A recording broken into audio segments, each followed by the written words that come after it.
Graça e paz, Deus abençoe a sua vida em nome de Jesus. Quero compartilhar uma mensagem com você hoje, que eu vou denominá-la uma verdade mentirosa. O texto está em Marcos capítulo 12, versículos 13 e 14, que diz assim: Mais tarde enviaram-lhe alguns dos fariseus e dos herodianos para que o apanhassem em alguma palavra. Chegando, disseram-lhe: Mestre, sabemos que és homem de verdade e de ninguém se te dá, porque não olhas a aparência dos homens, antes com verdade ensinas o caminho de Deus. É lícito pagar tributo a César ou não? Devemos pagar ou não devemos pagar?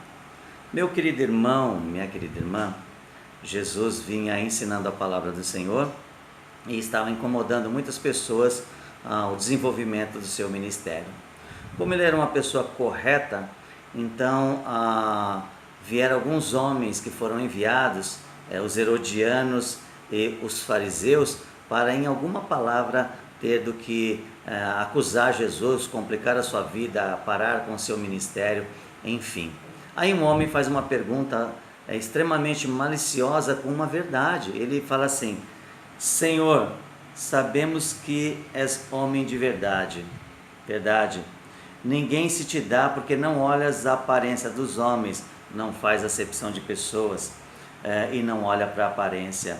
E com verdade ensinas o caminho de Deus. Verdadeiramente ele com verdade ensinava o caminho de Deus. Aquele homem diz uma frase verdadeira, mas dentro dele era uma mentira, porque para ele aquilo que ele falou não fazia sentido, porque a intenção dele era uma outra coisa.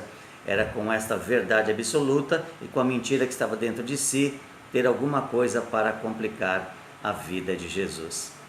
Meu querido irmão, minha querida irmã, no desenvolvimento do nosso ministério, isto também pode acontecer comigo e com você, porque o diabo sempre vai querer armar uma estratégia de fazer com que a gente pare de divulgar as coisas do reino de Deus. Muitas vezes com um paparico trazendo uma verdade, mas por trás pode haver uma grande mentira, simplesmente com o desejo de nos prejudicar.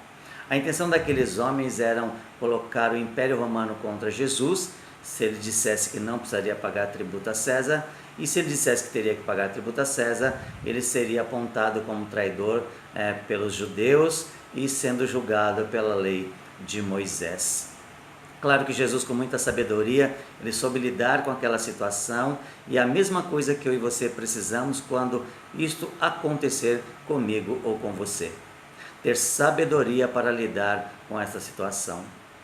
Uma das coisas que eu vejo que para a gente é mais fácil é quando a gente enfrenta os nossos inimigos, que são declaradamente os nossos inimigos. O problema são aqueles que se apresentam a nós se passando por amigos com palavras verdadeiras, mas com um sentimento mentiroso. É justamente com essas pessoas que a gente precisa tomar cuidado para que nós não sejamos prejudicados no nosso caminhar com Deus. Tome cuidado, eu vou dar duas dicas que podem te ajudar. A primeira delas, quando tentaram usar a mesma artimanha contra João Batista em João capítulo 3, no versículo 30, ele humildemente diz que o importante era que Jesus crescesse e ele diminuísse. O rei Salomão, em Provérbios 16:18, ele diz que a soberba precede a queda e a altivez de espírito a ruína. Então, o humilde Deus dá graça e o soberbo Deus abate. Então vamos tomar cuidado com os elogios, com os paparicos, os falsos amigos e as palavras verdadeiras que são mentirosas. Meu querido irmão, Deus te abençoe. Fique na paz, em nome de Jesus.